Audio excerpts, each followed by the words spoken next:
Close your curtains. Lock your doors. Tommy, it's me! Dim your lights. Hurry! Prepare, if you dare, for a walk on the dark side. You wanna play? Okay. I've been burned, I've been bruised, I've been sent to the hospital. I saw somebody dead and I started hyperventilating and freaked out and started crying. Welcome to the creeped out world of Scream Queens. A special edition True Hollywood Story. There's a tradition here of great women warriors. You know, they don't scream and give up. She's a survivor. I mean, she has that instinct. It's not a monster, it's just a doggy. Thank God I've never really been chased by demons from hell. But I imagine it's not going to be a good hair day. Go in there, girl. He's over there. He's gonna get you. When he was choking the phone cord. Keep making sounds. As long as you're making a sound, you're alive. I took blood bottles and just started squirting everybody. And then they showed me the Chucky doll. So I said, why not? This is the story of Hacks, Slash, and Flash. Hey, pipe down, Golden Throat. I'm telling this story. Oh, hello, darlings. It's me, Elvira, Mistress of the Dark, your horror honey who's in it for the money. And have I got a treat for you. I'm gonna turn you on to some of my girlfriends. They're real screamers. So, chain yourself to the couch and turn up the sound real loud.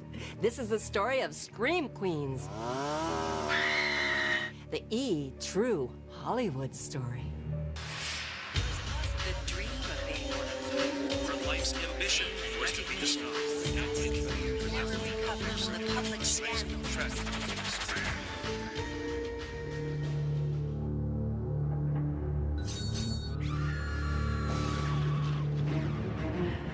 They run. They hide. They die. But most of all, they scream. A woman screaming is one of the most terrifying things that you can think of. The female scream becomes this kind of cultural icon, cultural shorthand almost, to represent fear. Yeah, and take it from me. Guys love screamers.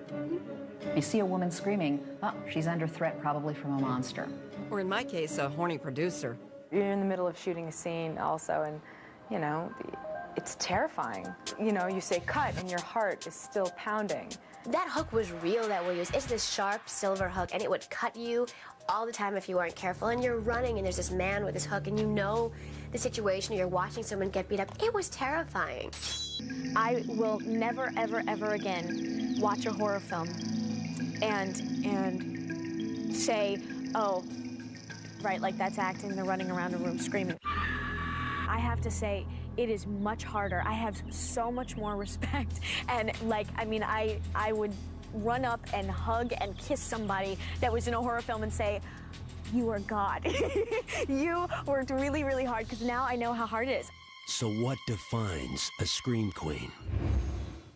A gal with a great set of tonsils? Because we were the screamers, the horror actresses, they started calling us the Scream Queens. The Scream Queen is the good-looking young woman who spends most of the movie running away, stopping, screaming, and then running away some more. And also at one point saying, "Why are you doing this to me?" They're always trying to catch up. They're like, oh my God, what's happening to my friends? Or why are these things happening? Or there's an evil force in this house. Wow, the chick, she's really hot, she's really young, she's really stupid, she's probably having sex with her boyfriend or doing drugs. Some guy comes up behind her and, you know, chops her up with an axe. They were always so, like, beautiful somehow, even though they were distorting their faces and, like, getting bloody and dirty and nasty. They scream, and they're always very sexy. And they're always wearing low-cut things and big bosoms and little things, and they're always victims. beginning in the 70s, that started to change a lot, and women became much stronger. John Carpenter's women, certainly James Cameron's, you know, very physically toned, machine gun toting women were very much their own women. Women, for better or for worse, for reality or fantasy, have become much more aggressive and physical about their reaction to things. You now see more of these women solving the crimes or getting revenge, getting the last word in against the killers, figuring things out. We're not all virgins anymore, and we have an intelligence about us that makes us even more a part of fighting. We're still terrified, we're still haunted, we're still running, you know. You've got to have that, otherwise it's not the genre. That one theme of the woman in peril goes all the way back in film history, and it was incorporated into horror at a very early stage. In fact, the woman in peril dated all the way back to silent movies. Even though you couldn't hear actresses scream, we did have prototype scream queens, and probably the most famous was Mary Philbin, who starred opposite Lon Chaney in the original Phantom of the Opera in 1925. That scene where she comes up behind him as he's playing the organ and rips the mask off his face. And it was one of the great shock moments of all time. In 1931, Universal Pictures broke the silence with the release of Dracula, the first horror talkie. Moviegoers could see and hear a woman in peril. It was a rather historical moment because the whole possibility of screams on screen. The female scream gives us our cue as audience members. This is now when we're supposed to be afraid. Theater owners quickly realized the power of a well-placed shriek. They would hire women to scream and faint during screenings. Sometimes they would rent an ambulance that would sit outside the movie theater at the curb so that when spectators came into the movie theater, they'd see that this was somehow dangerous to your health. And then a woman would scream and faint in the movie theater. She'd be carried off, and she'd be loaded into an ambulance that would then, you know, sirens blaring, tear her away from the curb. Movies like Frankenstein and The Mummy soon followed.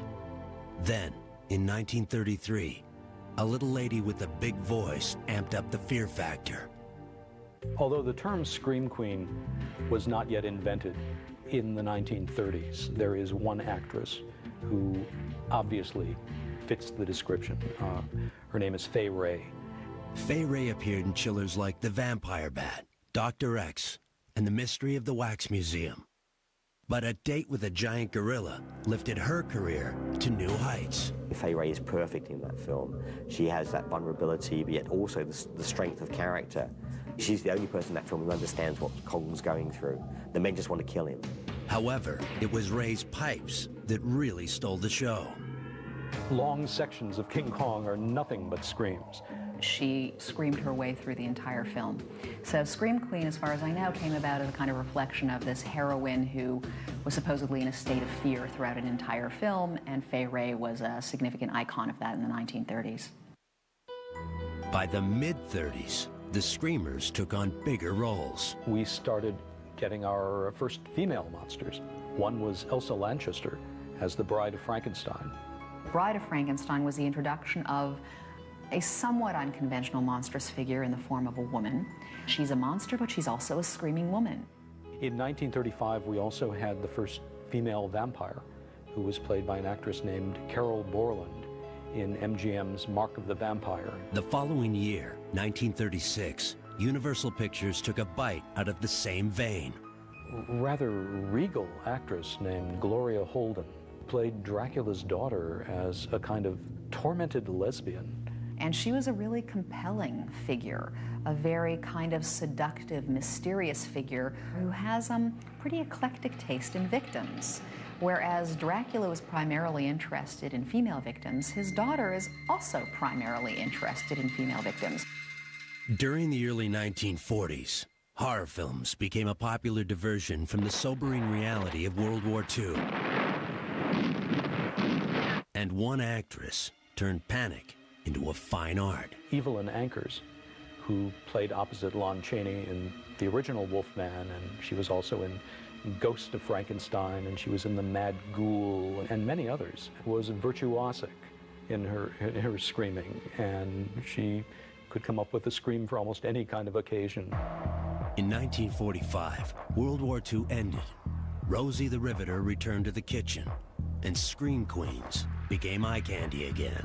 You had the decorative ingenue, who basically did a lot of reacting to bigger and bigger atomic mutations, and screaming was important. A tight sweater was important. A lot of things other than acting were important. You did have a lot of women in the 50s who were the assistant to the scientist. And so when the scientist would go into the dangerous area, he would have his loyal female assistant.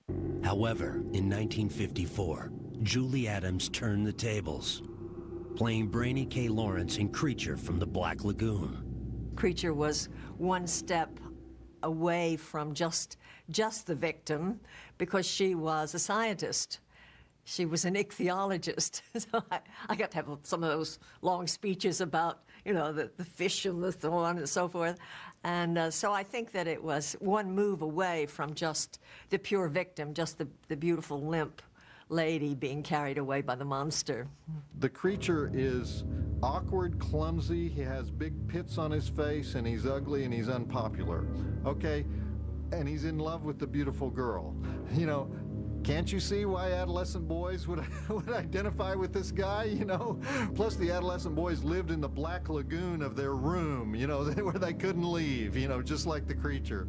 And so all boys had a thing for Julie Adams. Creature from the Black Lagoon made Adams a bona fide scream queen. But it wasn't her voice that got pulses pounding. One of the sexiest scenes ever done in a horror science fiction movie of the period. Nothing much really happens. It's all very suggestive. Julie Adams takes a swim. She jumps off the boat and is swimming in the river and is unaware that the creature is swimming underneath her and around her and is mirroring her movements and almost seems like it's making love to her underwater. We were certainly aware that there was a sex appeal, but we really didn't know, I don't think, the sort of erotic undertone that scene had and that would have that effect on the audience. Coming up, Scream Queens hit the showers. And then, of course, the horror and the surprise. Horror and surprise? Two of my favorite things. And later... Oh, look, there's a monster and I'm so frightened. Let me take my top off.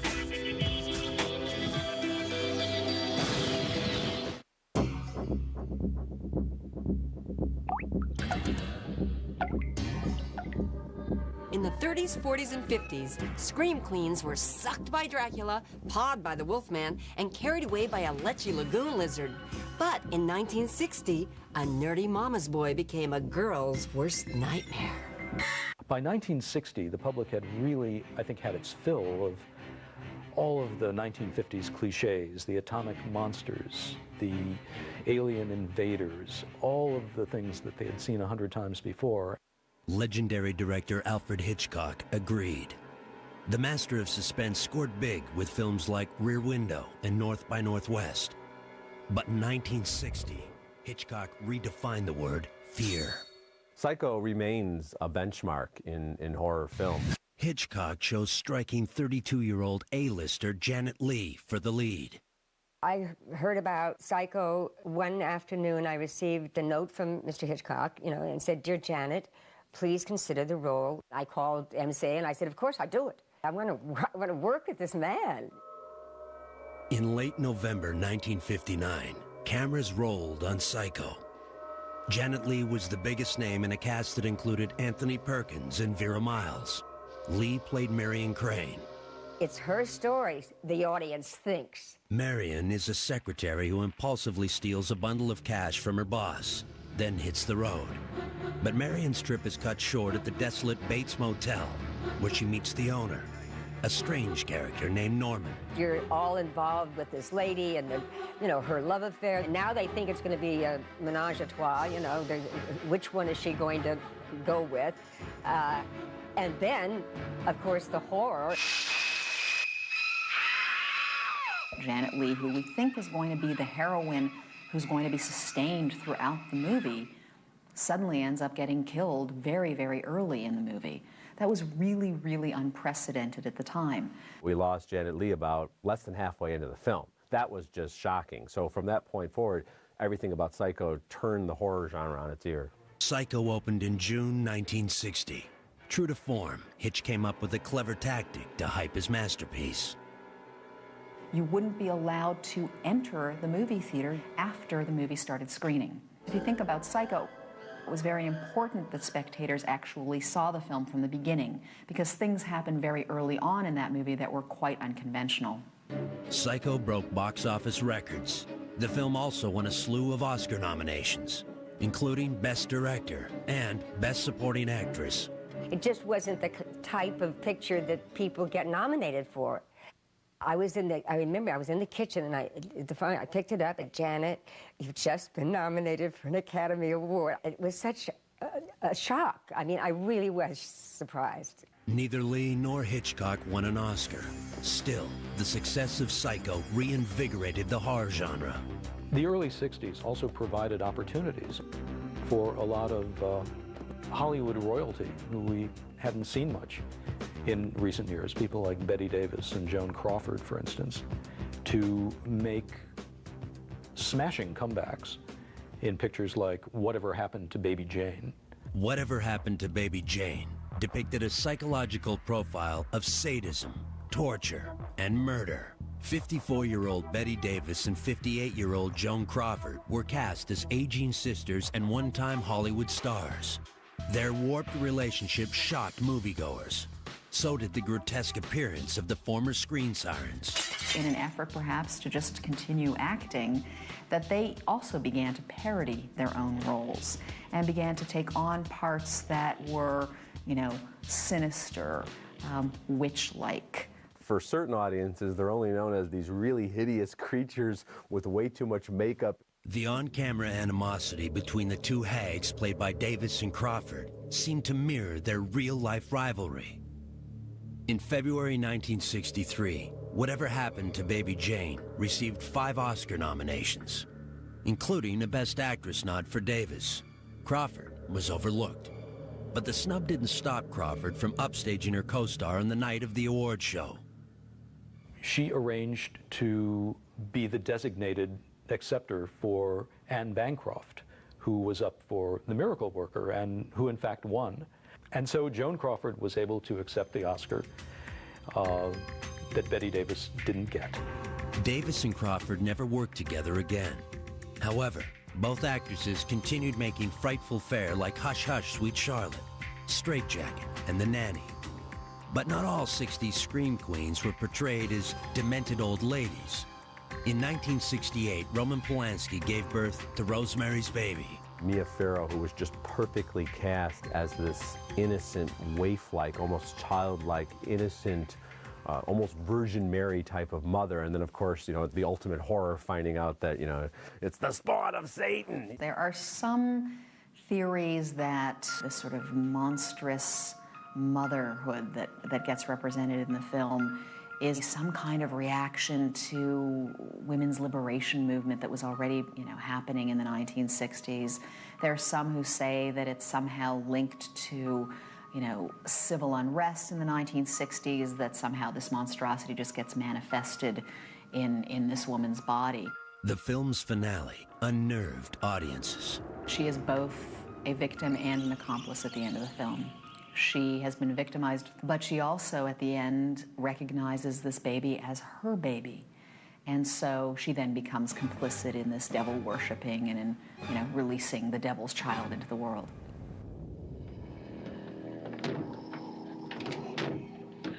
It has been established that persons who have recently died have been returning to life and committing acts of murder. In late 1968, another bone-chilling film emerged from the dark and changed the face of horror forever. They're coming to get you, Barbara. Night of the Living Dead was a very controversial film when it first came out. It was about confused roles. Mass hysteria. What do they think? We're imagining all this? Shut up! I think that may be the first horror film where the hero was a black man. It was considered really extreme. All of the imagery of cannibal zombies munching on human entrails, and little girls chewing off their father's arm was a lot for some audiences. Really a departure in the history of horror because suddenly everyone was getting murdered, and really brutally, and really low-budget terms. I was much more concerned when we made the first Night of the Living Dead about the story of revolution and a new society swallowing the old. Are they slow-moving, Chief? Yeah, they're dead. They're all messed up. It's basically a story about revolution. But there was nothing revolutionary about director George Romero's treatment of female victims. In the great horror tradition, they were just objects. They were always there to be carried off and rescued. And I guess when we did Night of the Living Dead, I fell into that trap.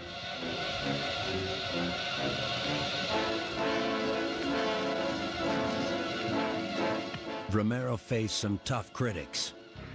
The film was already in the can and edited, and it hadn't been distributed yet, but I'd shown it a few times to friends and so forth, including this new girlfriend that I had who I really wanted to impress. And she looked at the movie and she said, gee, it's a pretty scary movie, but, you know, the women are full of shit. So it was like... And I said, oops. For that, and whenever I do appearances, I keep saying, sorry, ladies.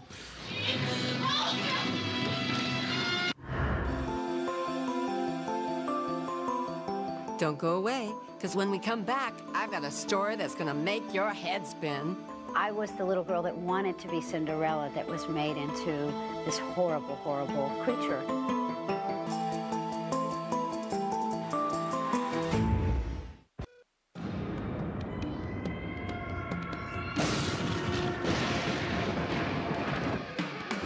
In the 60s, Scream Queens were swinging with a rat pack of psychos, zombies, and the chairman of the board, Satan.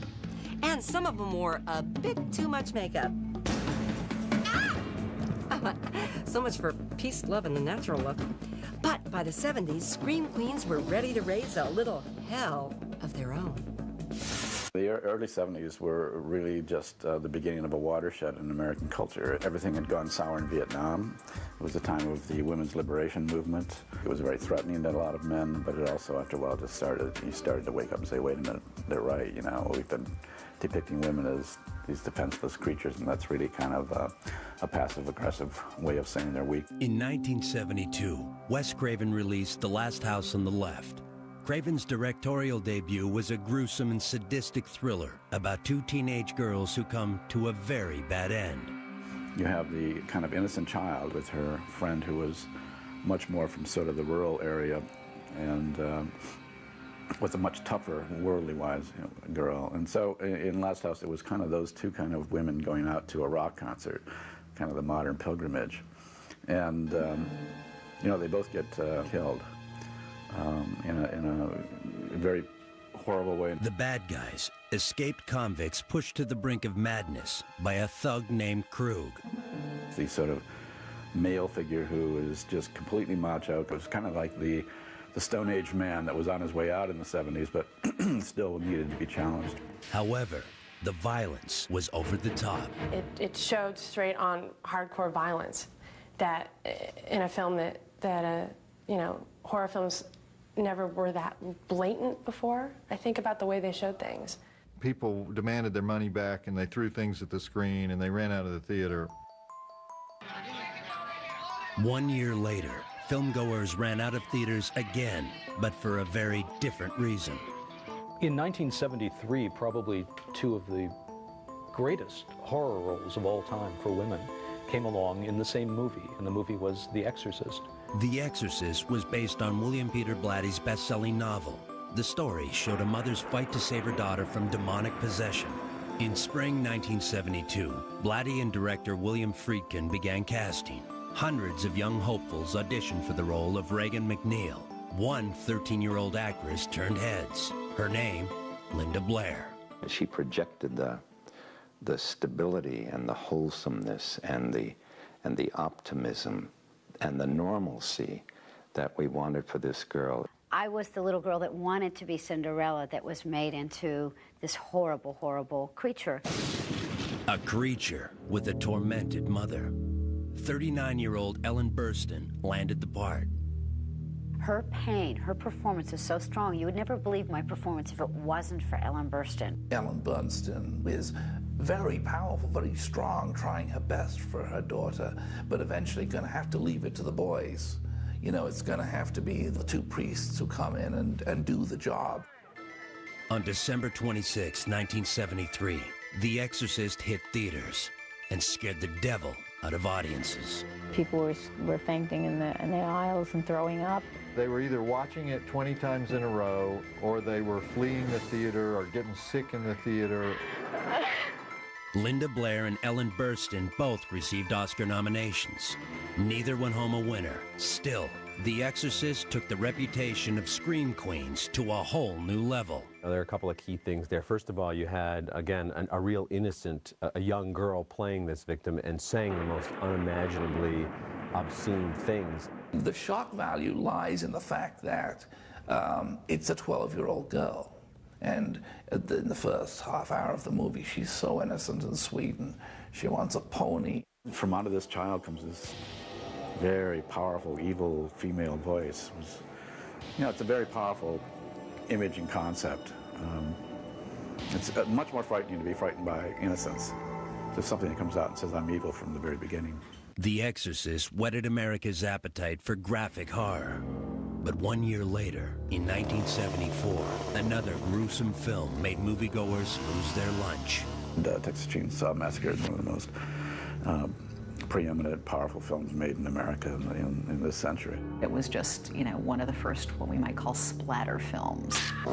That it was an incredibly violent, low-budget movie where there was just, you know, the female scream was literally almost from the first frame to the end of the film. In the Texas Chainsaw Massacre, we start getting a glimmer of something that's going to be more and more important in later horror films, the idea of the last girl standing. The gritty shocker follows 5 teenagers who stumble upon a family of redneck cannibals. Only one victim survives, leading lady Marilyn Burns. Marilyn Burns in the Texas Chainsaw Massacre is one of the all-time greatest screamers. I was in love with her. I mean, she was so beautiful and so voluptuous, and but you know, pretty much of the screamer type victim, where she just reacted and ran. Actually, in the making of that movie, she was really beat up. She was beat with a stick, and she had to run through bramble bushes, and she skinned her knees several times, and she broke things, and she had bruises, and she was very, very physically assaulted just by the process of making that movie. The Texas Chainsaw Massacre hit theaters in October 1974. The film's violence and grisly content left audiences aghast. So did Marilyn Burns' agonizing struggle to stay alive. It's just brutal, awful. I mean, it makes you want to throw up after you watch it the first time, I think, because you can't imagine that this is happening to this poor girl. She looked strong and powerful, and yet she was, you know, facing this horrendous, you know, Leatherface. So I think the interesting thing about her performance was that she was able to sustain that incredible level of terror. And it really just caught on with audiences because, yeah, I mean, she was good in that role. I mean, you really believed that she was in peril. You just love rooting for her all through the movie. She's terrified. Her face shows terror, her body shows terror, and yet she keeps doing the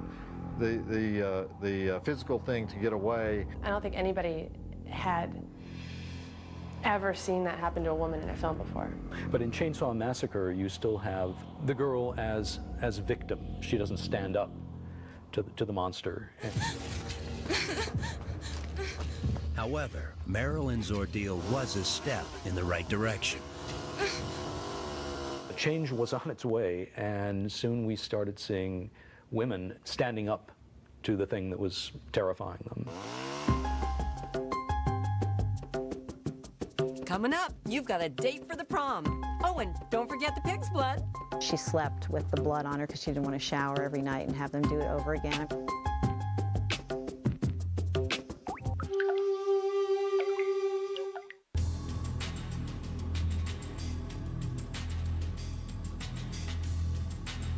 By the mid-70s, Scream Queens weren't taking nothing from nobody.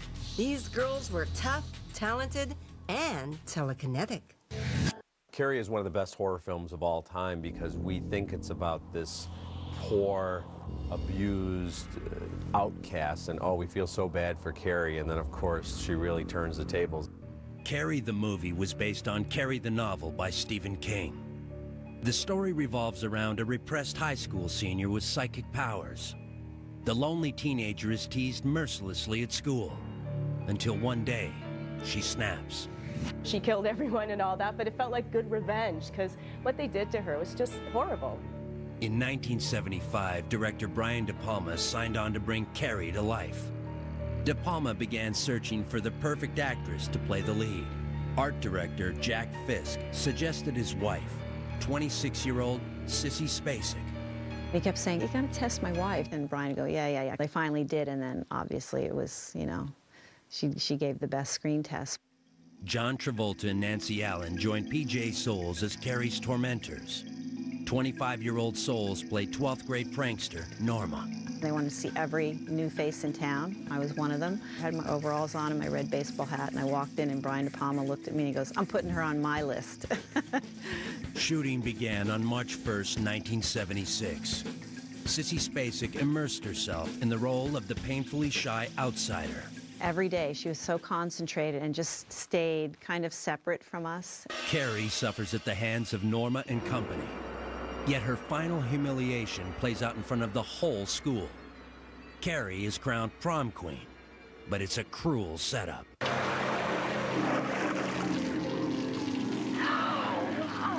When they did the scene where the blood gets dumped on her head, she actually had a trailer brought to the back of the sound stage because it was going to be 3 days of filming with her with the blood on her, and she slept with the blood on her because she didn't want to shower every night and have them do it over again. In the film's climax, Carrie changes from hapless victim into telekinetic terror. She's staying there with the blood streaming down her face, and her prom dress is ruined, and it's over. Shooting the sequence wasn't easy. P.J. Soles' death by fire hose was particularly rough. I turned my head, and it went full force in my ear and completely broke my eardrum. And I passed out, and the grips carried me to my dressing room, and I had to go to the doctor. So what you see on there is me actually passing out, and they kept that clip. Carrie triumphed at the box office in November 1976. Spacek's performance landed her an Academy Award nomination. In 1978, John Carpenter's Halloween introduced audiences to 19-year-old Jamie Lee Curtis. Curtis played babysitter Laurie Strode, who is stalked by a homicidal maniac named Michael Myers. The lead character is a very intelligent girl who is very complicated, and a lot of screen time is given to the reality of the situation, so that when this unreal part of the story comes in, you buy it. She's not the dumb bimbo girl. She's still a cute girl, and she's in high school, but she's smart, and so she gets away. And I think what people like about this film is that it's so damn scary. Curtis was born a scream queen. Her mother was Psycho star Janet Leigh. Still, Jamie Lee worried about her big screen debut. First day on the set, I thought I sucked and was convinced I would be fired. I remember being at home that night, and my roommate said, "John Carpenter's on the phone," and I literally thought that was it, I was going to be fired, and picked up the phone, and he actually called to say, and it's never happened again in my entire career, he called to say how happy he was with the first day's work. P.J. Soles played Laurie's best friend Linda. Souls relished her role as the sexy bad girl. In Halloween, I get to be the cool chick because Jamie is the babysitter and, you know, she's boring and she has bad clothes. And I was the one with the boyfriend. I was the one that, you know, already knew how to make out and do all that stuff and drink beer. Linda's zest for life is snuffed out at the hands of Michael Myers. I never liked in movies when people die really quickly, so I just wanted to extend it. So I remember, you know, when he was choking the phone cord, just keep making sounds. As long as you're making a sound, you're alive. Staying alive was not a problem for clean-cut babysitter Laurie Strode. Jamie Lee Curtis was great in Halloween because we thought we had another kind of submissive victim, and then of course we found out, you know, how empowered she could become. The virgin, the one who has not given up her body. So there's this kind of moralistic element to it. The girl who has the power to kill the monster is the one who is pure at heart. It's almost like a fairy tale, isn't it? Hardly. Still, Halloween quickly became the highest-grossing independent film of its day when it opened on October 25th, 1978. Audiences could barely contain themselves. John is very specific about saying that if you're vulnerable enough as a character, that in fact people will talk back to the screen. It's one of those movies where you want to scream at the screen and be like, he's right there. You can't. And sure enough, you know, there was a woman in Hollywood who, when I left the house to go across the street, stood up and screamed, "Don't go in there, girl, he's over there, he's gonna get you." You know, I mean, it was so clear that it was exactly what he said it was gonna be.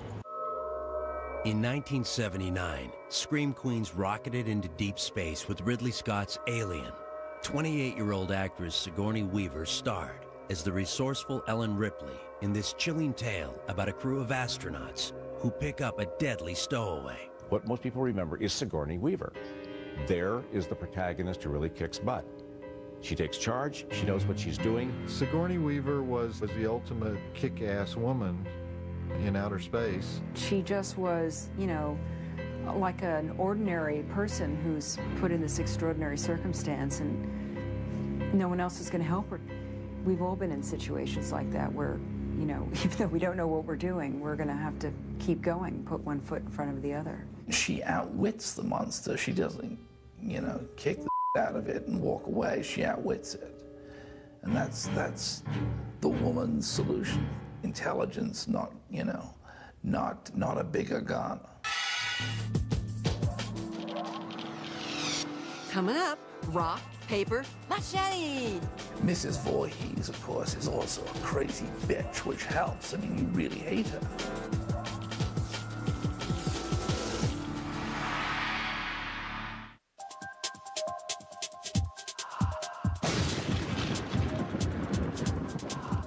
I'd like to talk to you about a serious condition, triskaidekaphobia. Even if you're like me and you can't say it right, you or someone you love may suffer from a fear of the number 13. But you can do something about it. When the 13th day of the month falls on a Friday, do what I do. Stay in bed. We can sit here and talk about subtext and, you know, what this character represents in the, you know, the psyche of the audience, whatever. But really, you know, people go into these movies to have the scared out of them once every 7 minutes.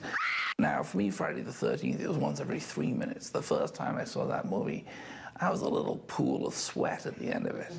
In fact, Friday the 13th made a lot of people sweat. The story begins at tranquil Crystal Lake, where a group of young counselors arrive to reopen a cursed camp. Chaos ensues, and by the end of the movie, all but one of the teenagers is dead. Adrienne King played the virginal heroine, Alice. As soon as I saw that in the script, it was like, how lucky can you get? I mean, you know, I'm not going to be dying. I'm not going to be the wimp. I'm going to end up taking care of business. Adrienne seemed destined for the role. Director Sean Cunningham wanted an actress who combined innocence and agility. I was the girl next door, and that's what he was looking for. And also, he told me I had an extensive dance background, and he was looking for someone who really could move and really could be very athletic and very strong. The machete-wielding monster in Friday the 13th isn't a deformed cannibal, an escaped lunatic, or even a man. She is an overprotective mother. 54-year-old Betsy Palmer played murderous matriarch Pamela Voorhees. Her child drowned at 7 years of age in Crystal Lake because two young people went off and made love instead of watching the children. This is like some poor woman who lost her son to these people that didn't give a rat's ass about him, and she's come back and she's going to take revenge on them. That's the whole justification for why the lady has lost it. You know, she just went ape. Palmer co-starred in the 1955 melodrama Queen Bee with legendary scream queens Joan Crawford and Fay Wray. But Betsy didn't set out to be a screamer. I was on Broadway at the time, doing the same time next year. My agent had called and said, how would you like to do a movie? And I said, great, I haven't done a movie since the 60s. I said, in California? He said, no. It's going to be done here on the East Coast in New Jersey, and 10 days work, and they'll pay you $1,000 a day. I said, perfect. Palmer's agent then described the film. I said, no, I can't do a horror film. But I said, well, look, send me the script. So he did. I read it, and I said, what a piece of junk. And I said, nobody's going to see this. This will come, it will go. So I said to him, fine, I'll do it. Shooting began in mid-September 1979. For Palmer and King, bringing the action to life was intense. I chase her a lot. She hides from me a lot. We got into it, man. We truly, truly got into it. Adrian and I were getting ready to do the scene, and this was a scene where I was supposed to slap her. I said, well, let's rehearse this because they're going to shoot this next. So we start to do the scene, and I haul off, and I hit her. She slaps me and the whole thing, and I was not ready for it, and I started, it's 3 a.m., and I guess I started crying or something. She falls to the ground, and she says, Sean, she hit me. Director Sean Cunningham quickly settled the score. He said, Betsy, we don't hit people. We don't hit people in films. We miss them. And he said, and then we just put a sound effect in. I said, oh. Adrian and Betsy's final scene together was a gory girl-on-girl showdown. I actually called the last scene on the beach the ballet of the machete. It's true. This is something that a woman could do. A woman could be just as brutal as a man. A woman could be just as vengeful and vindictive and psycho. Yeah, I'm vicious in that thing. Well, that's the other side of Betsy Palmer. It was choreographed, but we totally took it upon ourselves to deviate, you know, and half of that was real. In the end, good girl Alice decapitates bad mom Pamela. Then, in a terrifying dream sequence, Alice is seen drifting on Crystal Lake in a canoe.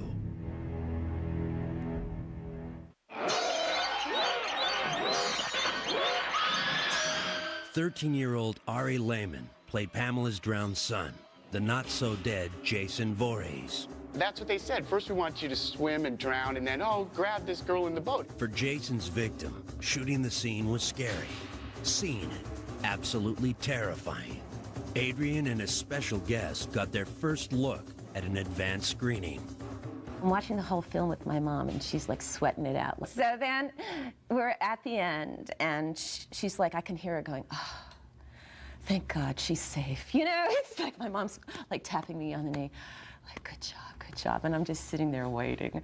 And when Jason pops up and grabs me and pulls me under, she popped out of that seat and screamed. I mean, now I know where I got my scream from. Friday the 13th premiered in May 1980. People were like lined up around the block. Everyone's going, oh man, you're not gonna believe this. This is just awesome. True horror aficionados agreed. I'm much more interested in watching women, a female monster and a female protagonist go at it than I am watching two guys fighting. Mrs. Voorhees, of course, is also a crazy bitch, which helps. I mean, you really hate her. To me, it was just another acting role. I wasn't called a slasher. Nobody called it a slasher in those days. It has been dubbed that, and I am the queen of the slashers. Friday the 13th made a killing at the box office. A year later, Jason returned in Friday the 13th Part 2 with a definite axe to grind. The Jason character went to the next level from where he came out of the lake. And in this part of the beginning, he was seeking revenge over the death of the mother because he saw Mrs. Voorhees' head get wafted off, at the end of the first saga. Jason's bloodlust was too big for just one sequel. In 1982, the carnage continued with Friday the 13th Part 3. 5 victims into the film, Jason walks off wearing a hockey mask, and a film icon is born. The sinister visage quickly became the killer's trademark in a slew of sequels. Kane Hodder portrayed Jason in Friday the 13th Parts 7 through 10. He never gets the girl, he never gets to do anything else, so his only release is to kill people violently and creatively. And, it's just ingrained in his brain, I think. Coming up, who let the dog out? Cujo was the hardest thing I've ever done in my career. Physically, mentally, emotionally, and spiritually.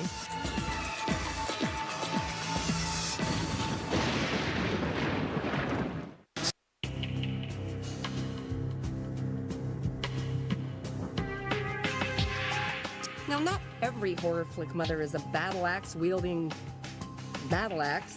I mean, some are just typical soccer moms who ain't afraid to break bad when something threatens their little ankle biters. Then it's look out, mama. There must be just some inborn, natural knowledge of women about having children and protecting them. In 1983, Stephen King's novel about a rabid St. Bernard named Cujo made it to the big screen.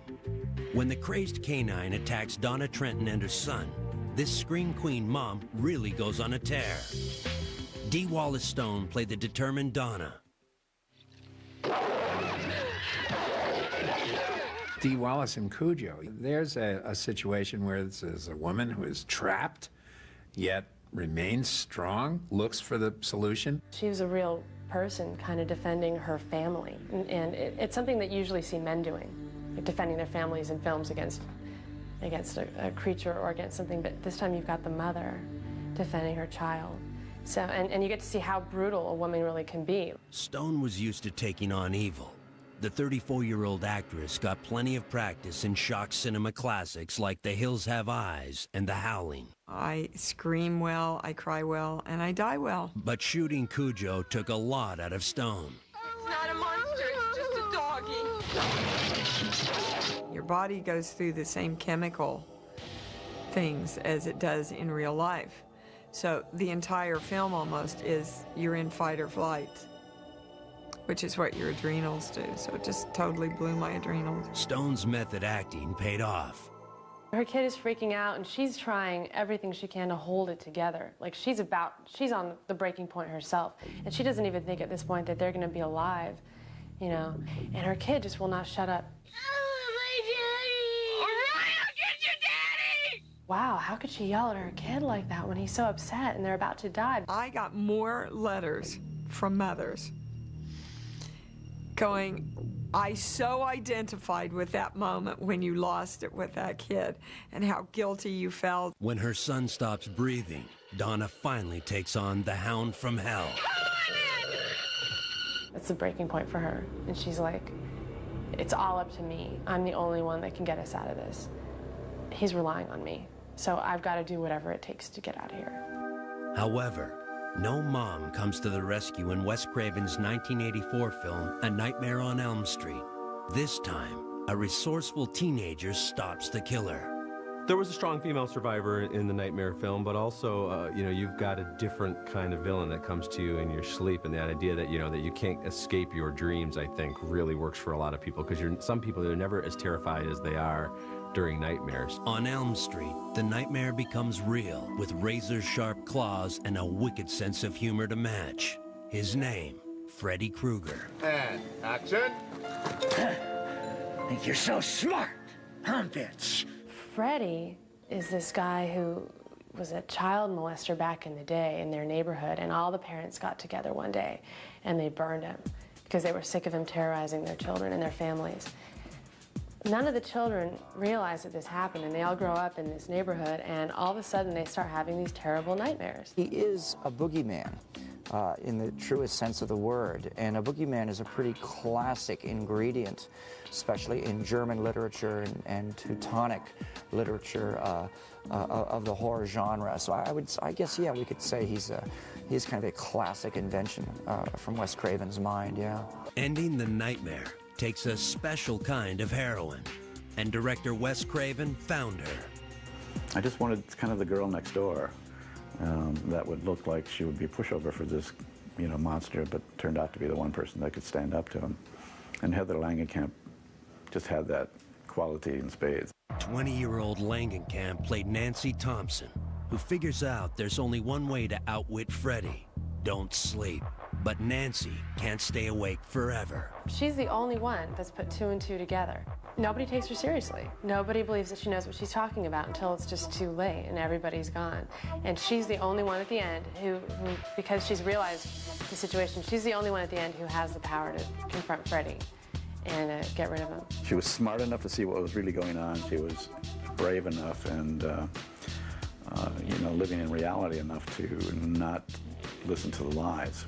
She realizes, this is my dream, this is my head, and I can make the decisions about what happens here. And then it's no sweat from that point on. She realizes she can get rid of him like that. In the end, Freddy gets away. A Nightmare on Elm Street opened in November 1984, but were audiences ready for Freddy? I think audiences were ready for Freddy. I think that they were ready for a new kind of killer. By the mid-'80s, the MTV generation of Scream Queens boasted brawn and bigger brains. Men in horror movies are often rather brutal and simple-minded about their revenges. Women tend to be cleverer. They don't have brute force. They have to think, they have to plot, and to me that's a much more interesting thing to watch. You can't kick monster ass if you're only 5'2". In 1985, director George Romero brought his zombies back to life in Day of the Dead. But Romero wanted a screamer who was much tougher and more resourceful than the women in his first 2 chomp fests, Dawn of the Dead and Night of the Living Dead. And I said, goody. And he grabbed me. He grabbed me. And he ripped at me! Actress Laurie Cardill had the right stuff. Her dad is Chilly Billy Cardill, who was in the very original Night of the Living Dead. He used to have this TV show in Pittsburgh called Chiller Theater, and he was a great supporter of ours. And she was just this vibrant, very strong, very sort of opinionated character. And so her actual personality, I think, influenced me when I was writing the role. And she can really do this ballsy stuff. I was afraid that doing a horror film in those days, they had a lot of scream queens, and there was a stigma. But I did because it was such an incredible part. Laurie plays a no-nonsense scientist named Sarah, who ends up in an underground bunker with some stressed-out military officers. Above them, zombies are overrunning the world. Sarah easily holds her own against the dead and the living. Everything falls apart. And then it's total adventure. Zombies, zombies, zombies, zombies, gore, gore, gore. Sarah bravely avoids becoming lunch and escapes being groped by the undead in one of the film's most terrifying scenes.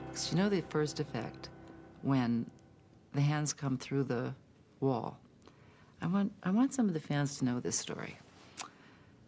Well, my husband is one of those hands, and he was protecting my breasts so that nobody could grab them.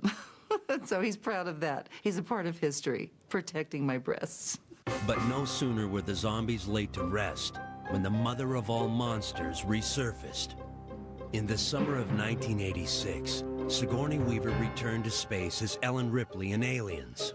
This time, Ripley was armed and dangerous, but she also showed a tender side after saving a child from the hideous creature. And what's interesting is Ripley's maternal nature is one that emerges through the course of the film with this character, Newt. And initially, Ripley, doesn't know what to do with this young girl, doesn't know how to respond to her. But as the alien mother becomes more and more predominant, as people are getting killed, the sort of normal human mother starts to emerge in the figure of Ripley. It's a triangle, really, right? Two potential mothers, one monstrous, one human, and this little child. The whole narrative is made fresh by that amazing touch. In the finale, Ripley comes face to face with the ultimate celestial boogeyman. There's been a tradition in the world and in literature of great women warriors, and there's nothing that great about them except they don't scream and give up, which most people in a crisis don't do anyway. Well, maybe I do, but Ripley doesn't. Weaver's powerhouse performance in Aliens won her an Academy Award nomination and raised the bar for future Scream Queens. In fact, the Ripley effect surfaced the next year in Clive Barker's directorial debut. Hellraiser tells the story of Kirsty, a gutsy teenager who outwits a band of ghouls unleashed by her degenerate uncle. We had a short time to cast the character of Kirsty, and I saw a lot of young ladies. We did a video thing, and we had a bunch of screaming dialogues and screaming and dialogues. Nothing, couldn't find anybody. Then, 16-year-old actress Ashley Lawrence knocked on Barker's door. Clive said to me, okay, your uncle is in your father's skin, and he's trying to kill you and have sex with you, probably in that order. Go. And she read the dialogue, and it was fine.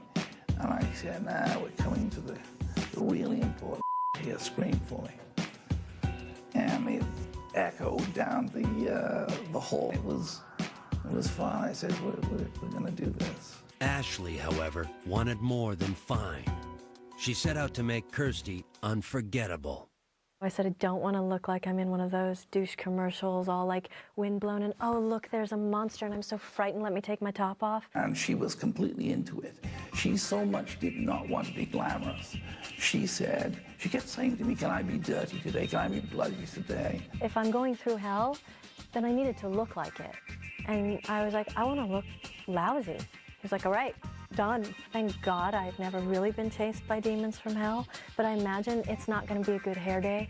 But bad hair and charming creatures like Pinhead were the least of Ashley's problems. The only moment that she objected to was we had a maggot scene. The maggots in Hellraiser were not in the original script.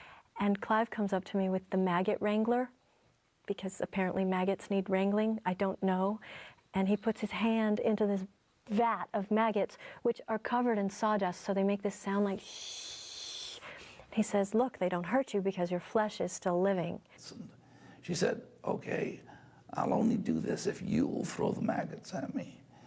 And the interesting thing about this was she couldn't scream, because the whole point of the scene is that the villain is in the room with her, and she's backing through this little dark passage, and she knocks over a corpse, and it spills maggots onto her.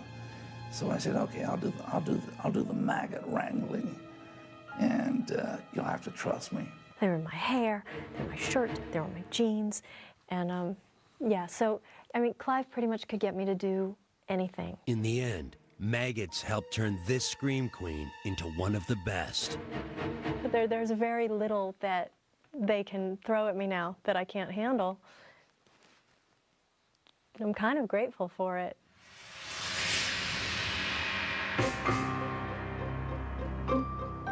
Coming up, scream if you'd like to scream. If you kill Drew Barrymore, in the opening minutes of your movie, who knows where this movie's going to go.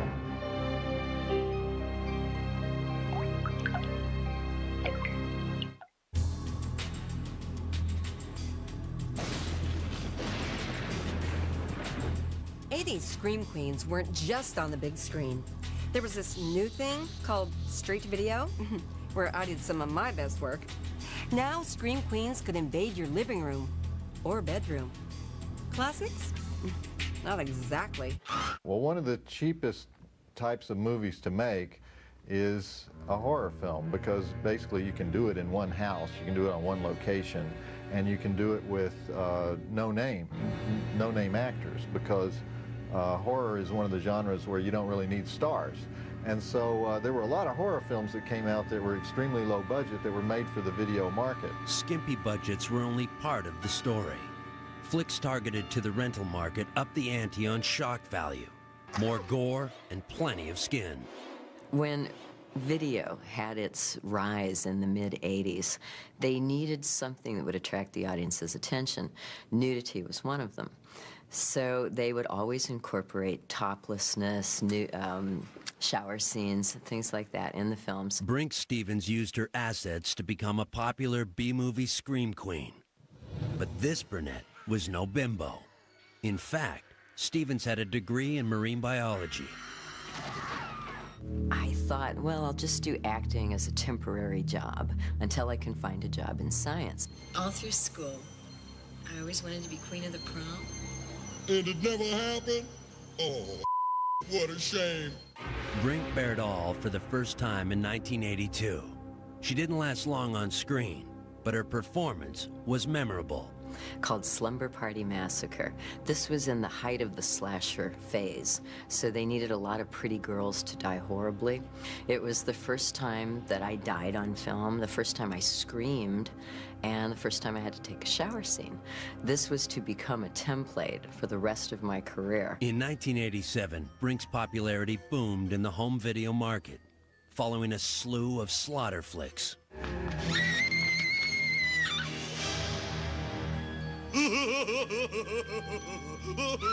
Some of my early movies were called Slave Girls from Beyond Infinity, Bad Girls from Mars, Sorority Babes in the Slimeball Bolorama. However, being a scream queen sensation can be a real pain.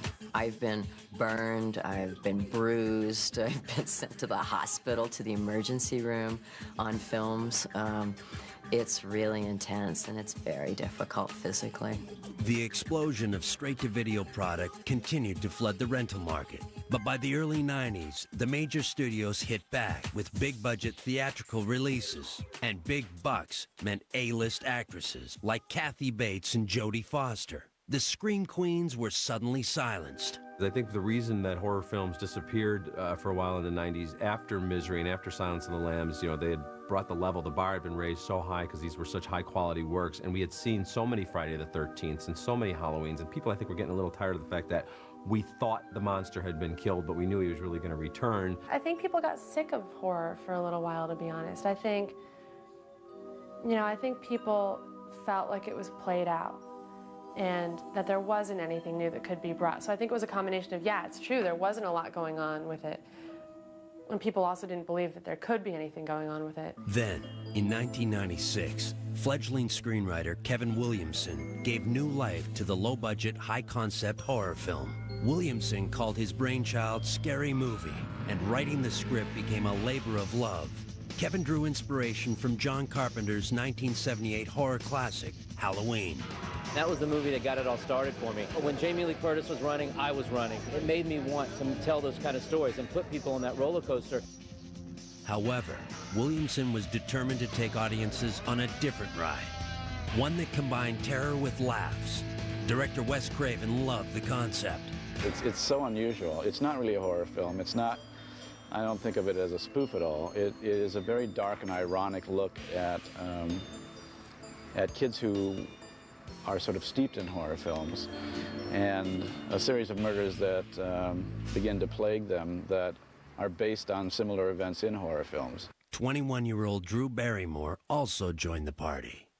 I read the script and I just thought this movie is really fun. It was completely in the vein and the genre of the scary movies that I loved growing up. Miramax co-founders Bob and Harvey Weinstein eyed Barrymore for the lead role of Sidney Prescott, a teenage girl stalked by a sadistic killer.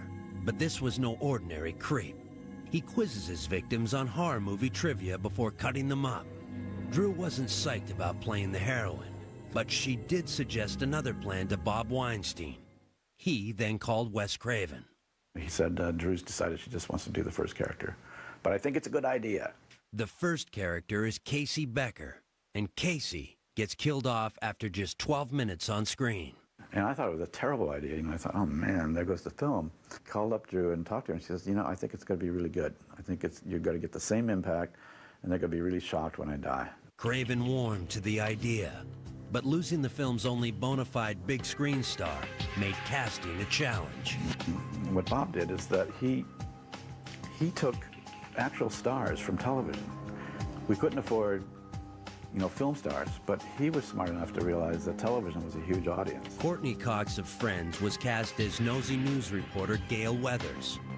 23-year-old Neve Campbell landed the lead role of Sidney Prescott. Campbell was also best known for work in TV's Party of Five. Neve Campbell's character was a girl next door, and some people would think she was a geek or whatever, but she was really the one that had the strength to face the worst things and succeed and come out alive. Filming began in April 1996. During the shoot, the title changed from Scary Movie to one that said it all, Scream. By the end of the grueling 55-day production, Campbell was seeing red.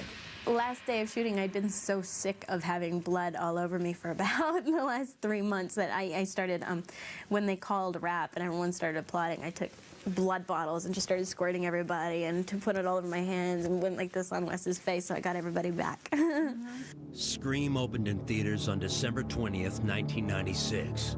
As expected, the Hitchcock twist electrified audiences. Scream did kind of a thing that little takeoff on Psycho by having Drew Barrymore, who we think, okay, that's a big star, and we see her at the beginning of the movie, and we think, okay, she's going to get away here, and of course she doesn't. Nobody's safe. If you kill Drew Barrymore, in the opening minutes of your movie, who knows where this movie is going to go. The film is both hilarious and scary, which is great. It was really nice to have that quality. So if you're screaming, you're too terrified, you're going to be laughing in the next 2 seconds for some morbid reason. Coming up, the Bride from Hell is a chip off the old block. So I said, why not? And that was sort of the beginning of the end of my career.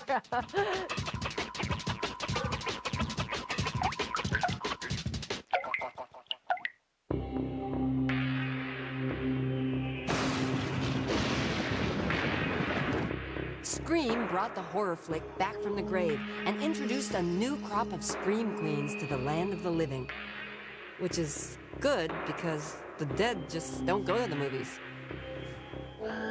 I just think teens are so savvy and they're so smart. The trick is not to think of them as teens and just think of them as an audience and think of them, everyone wants to see stories that they can relate to and that they can respond to. In 1997, Kevin Williamson scripted another thriller targeted to teens. Different story, same formula. I Know What You Did Last Summer featured TV stars Jennifer Love Hewitt and Sarah Michelle Gellar. Hewitt and Gellar play friends who panic after an accident on a remote mountain road.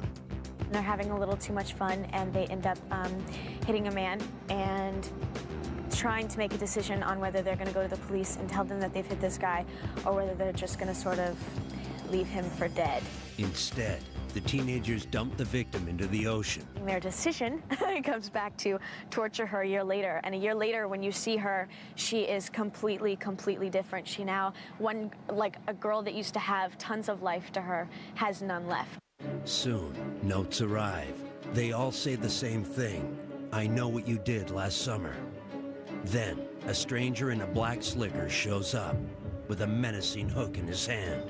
I Know What You Did Last Summer borrowed a lot of the trailing success of Scream. Jennifer Love Hewitt, sort of in the Neve Campbell role, I think I would call it. Through the movie and this murderer sort of running around chasing her and torturing her, basically she gains strength and becomes the person that she was before. For Hewitt and Gellar, the film's frightening premise cut a little too close to home. I never watched horror films before because they scared me, and so doing this movie was sort of like, it was a chance for me to face my biggest fear. And during the movie, there was a scene where I saw somebody dead, and I started hyperventilating and freaked out and started crying. And so a lot of the things in the movie for me, a lot of the really scary stuff has been real. It's really terrifying. I think what I've always said, and as I'm becoming more of an expert on horror and thrillers, the things that scare us most, what terrifies us most, is what could actually happen. While a fresh crop of scream queens were sliced and diced, A veteran screamer returned to the fold. 39-year-old Jamie Lee Curtis thought the time was right to resurrect Halloween. I actually called up John Carpenter, and we got together and talked about the idea that we should kind of come back and find out where Laurie Strode is 20 years later. Halloween first hit theaters in 1978. Jamie played the terrorized babysitter in that film and in the 1981 sequel, Halloween 2. But Curtis wanted no part of 4 other sequels. I wouldn't be in Halloween 7. There would be absolutely nothing, not a penny you could pay me. You could have come to me and offered me unbelievable amounts of money, and I would have said no. And the only reason we're doing this is because we're honoring the first movie. We're doing it 20 years later, and it has to be new. It has to be absolutely back to the first 2 movies and has nothing to do with the sequels because, you know, they're not good movies. In Halloween H2O, teenage scream queen Laurie Strode is all grown up and totally stressed out. The memories come back every day, and the fact that this man was still out there means that you're paranoid. You can't, you know, even no matter how happy things happen for you, you may get married, you may go to college, you may have a child, you may get a good job, whatever it is, you're never happy. On the 20th anniversary of the Halloween that ruined Laurie's life, Michael Myers returns. Jamie Lee Curtis was like, I'm gonna kill him. I said, I'm gonna kill him, dead. And that's definitely a change from her character in the previous films. When you do see her stab him and then walk away and then stab him again or stick something in his head, and she wants to just get out. She doesn't want to kill him. She doesn't even know who he is at that point. She just wants to leave, but in H2O, she wants him dead. That same year, 1998, another fiend made an encore. Chucky first showed up a decade earlier in Child's Play as a serial killer whose soul becomes trapped in the body of a doll. But after 2 sequels, the series ran out of steam. Creator Don Mancini decided Chucky needed to settle down and find a wife. Jennifer Tilly was offered the part. When they called up and they wanted me to do Bride of Chucky, I didn't want to do it initially because I always thought that a horror movie was something you did in the beginning of your career when you didn't have a lot of options, or at the end of your career like Bette Davis and Whatever Happened to Baby Jane. Jennifer had plenty of options. In fact, her career showed great promise. In 1995, Tilly received an Oscar nomination for Best Supporting Actress in Woody Allen's Bullets Over Broadway. Bride of Chucky was hardly Oscar material. Still, Jennifer signed on. They sent me the script, and I thought the script was pretty funny. And then they said Ronnie Yu was directing it, and I was a big fan of the Hong Kong genre of film. And then they showed me the Chucky doll, and so I said, why not? And that was sort of the beginning of the end of my career. Tilly played the murderous vixen, Tiffany. Tiffany is the girlfriend of Chucky before Chucky became a doll. And Tiffany has never found anybody that excites her the way that Chucky did when they were a couple. So when Bride of Chucky starts, Tiffany is still pining after Chucky, and she wants to turn Chucky the doll into the hunky boy next door. She wants to put his soul into the boy next door so they can continue their sort of Bonnie and Clyde life that they lived before he turned into a doll. Come here. However, Jennifer found working with her pint-sized leading man anything but child's play. When you work with the dolls, it's like working with children or dogs, because if the doll, you could be brilliant if the doll is looking at your bosoms instead of your eyes. Then they have to reshoot it because they'll say, the doll doesn't look like it's looking at Jennifer. Predictably, Tiffany's plan goes haywire. Meanwhile, Chucky creates a few sparks of his own. Stop it. My favorite scene is the scene where I'm in the bathtub and I'm watching Bride of Frankenstein, because that's where Don Mancini got the idea to do Bride of Chucky. And there's a scene at the end where the Bride of Frankenstein says, "We belong dead," and she's crying, and then they cut to me in the bathtub and I'm crying, real tears, being the fabulous actress that I am. And just at that moment of utter poignance, Chucky throws the television set in the bathtub and electrocutes me.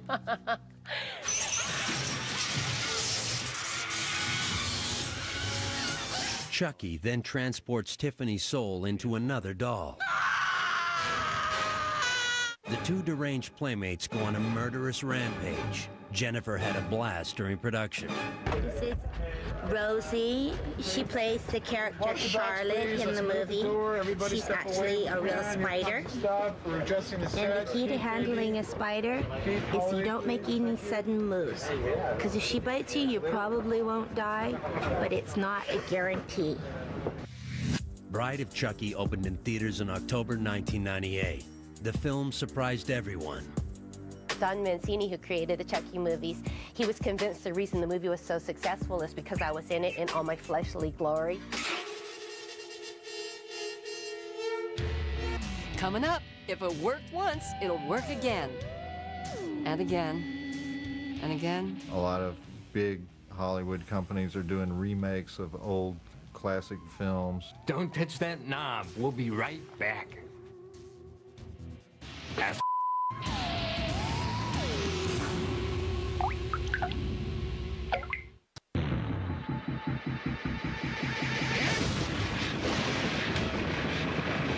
It's a new millennium, and once again, the Scream Queen is hot, hot, hot. Seems like every great actress in Hollywood wants to give her lungs a workout. That's why I keep mine in tip-top shape. You were a Scream Queen in a drive-in type movie in the 70s or even the early 80s. It was going to be really tough to make that leap to respectable actress. Now we see respectable actresses who have already established their careers doing horror movies. And they don't get much more respectable than Nicole Kidman. In 2001, Kidman played a widowed mother of 2 children in The Others. As the story unfolds, unseen forces threaten to destroy the family and take over their creepy Victorian mansion. When I read the script, I was shocked at the ending. And that's, a lot of times you'll have a movie that's really good for the first 2/3 and then they don't know how to wrap it up. And with this film, I think the ending is so strong that that was one of the reasons I really wanted to do it. We're in a period where horror is very popular, plus we're in a period where a lot of big Hollywood companies are doing remakes of old classic B horror films. Carrie certainly qualified as a classic, and in 2002, the cult favorite was remade for television. The new version starred 27-year-old Angela Bettis as telekinetic misfit Carrie White. I tried to take nothing from Sissy Spacek. I did not actually see a need for it to be remade. And it kind of came up, and I thought, you know, no, it's kind of been done very well. But then as it kind of kept coming up, I started having these feelings of, like, just this loyalty I have to Stephen King and, like, this need to uphold his story, and, like, I couldn't just trust, like, any old Hollywood chick to, like, to pull it off.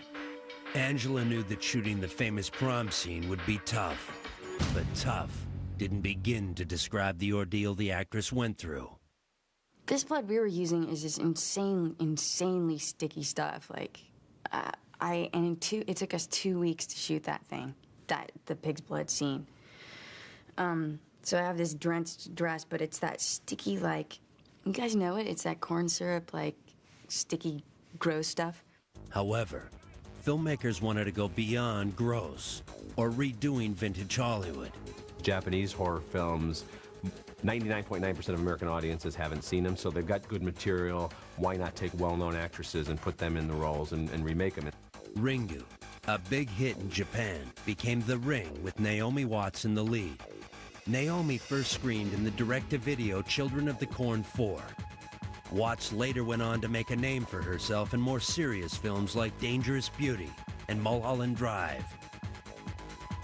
Naomi didn't spend much time on Ringu. I watched the film that one time and I never went back to it. And if you start, like, you know, looking at something that you're going to remake, then you might get attached to it and feel that you owe it to that film to do something else or to replicate it. And so, you know, it's a bad trap to fall into. Watts put her own spin onto the role of a journalist determined to stop the bizarre deaths linked to an eerie videotape. She's almost like the one in the film who's gonna save everybody and who wants to make everything better for everybody. But when she finds out, you know, at the end, she finds out, oh, she really screwed up. You know, maybe her maybe her saving everybody was a little too quick and didn't have enough forethought.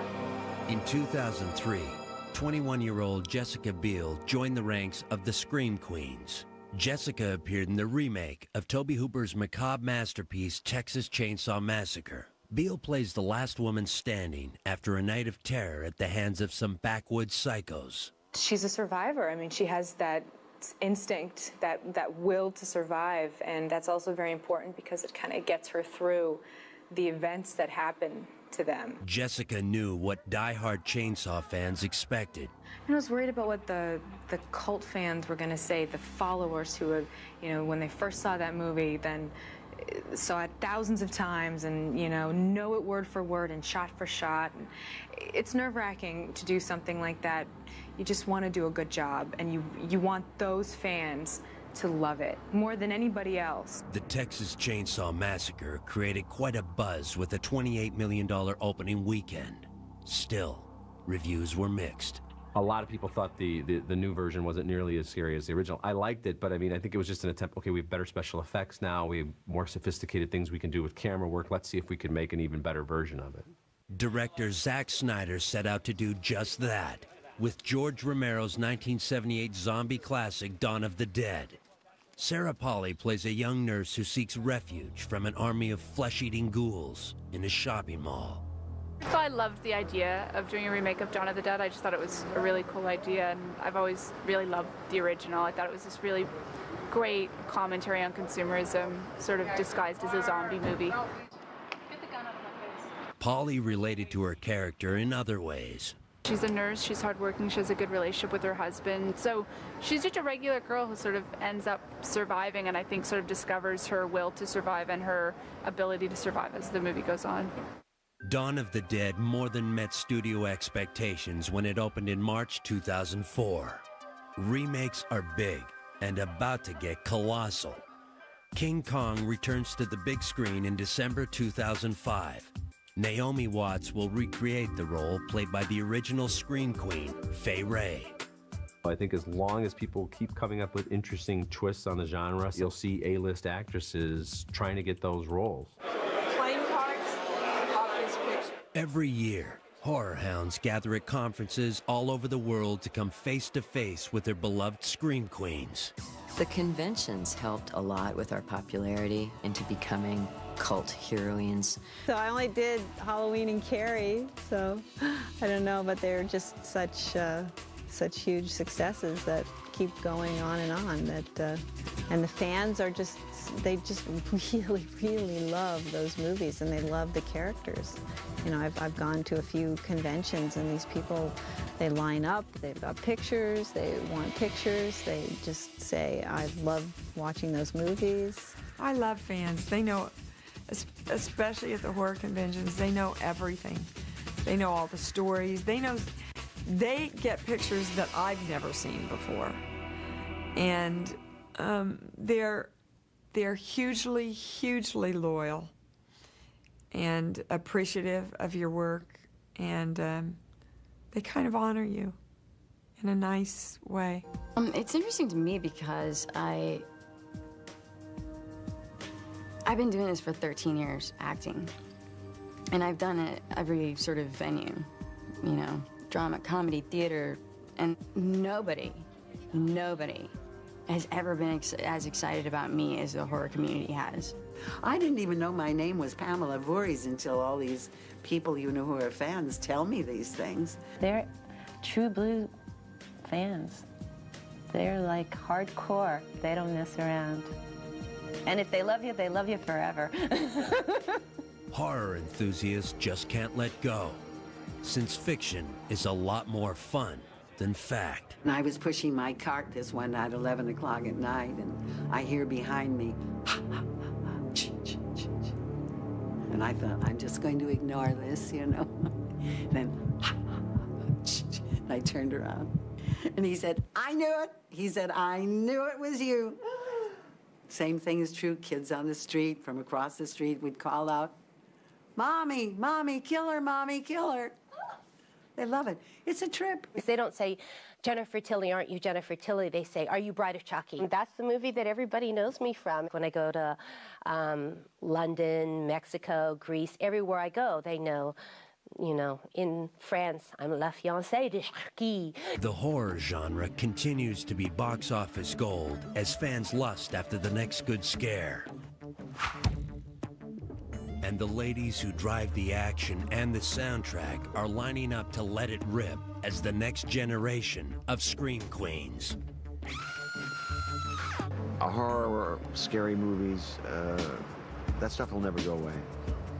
Because it's one of the primal emotions that we all have. We're all born afraid. Horror movies have always been there. They've never gone away. They've always been made. And I think they're getting more intelligent. There will always be a role for women in it, I think, because so much of the horror formulas come out of primal feelings about sex and sexuality and desire and fear and tensions between men and women, which are probably going to go on forever and ever. And so I guess we'll scary entertainment. Now, who is it that said, behind every great monster, there's a gal with a great set of lungs? Oh, yeah. Me. Scream Queens have come all the way from damsels in distress to brainy ballbusters, and it only took 75 years. But one thing's for sure, as long as movie makers keep coming up with new ways to terrify their leading ladies, Scream Queens will keep singing our favorite song. Hit it, gals!